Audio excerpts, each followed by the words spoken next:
Have you ever walked into a room or a meeting, or maybe even a leadership role, and quickly realized that you stood out?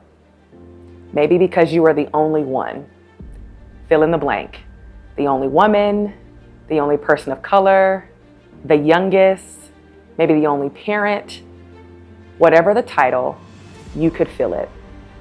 Well, here's something that I want you to remember. When you find yourself sometimes the only or maybe even the first, you can still boldly move forward. Let's unpack it. First, let's talk about identity. Sometimes when you're the first or only in a situation, it can feel really heavy to feel like you're representing all those that know your background and share some of those identifiers. It can feel like your role is magnified because of some of those identifiers. But I want you to give yourself some grace. You're not responsible for treating your identity as a liability. You're not responsible for carrying the load of everyone else. You simply have to show up for you and recognize that you might leave opportunities and breadcrumbs for those coming behind you, but you don't have to carry that weight solely in this moment. Focus on the charge and the work in front of you. Second, let's address self-doubt and pressure. Usually in these moments where we find ourselves as the only one, we start to ask questions about if we're good enough, if we're ready enough. Sometimes we even go so far to say, why me? I want you to turn that around and ask yourself, why not me? Research shows that 70% of professionals actually battle with imposter syndrome, wondering if they're going to be found out if they're good enough or not. I want you to keep that in mind because you're not alone. Some people just might be better at masking their imposter syndrome than others.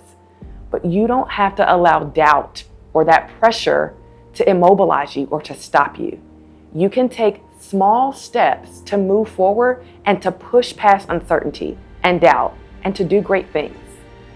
And then third, I want you to remember that there are different mantras and statements that you can use in moments where you feel the pressure mounting or you feel the intensity of the fear coming in that moment. Here's a couple of my favorites.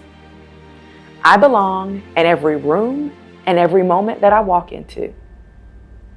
I'm responsible for taking up space because I matter and I add value.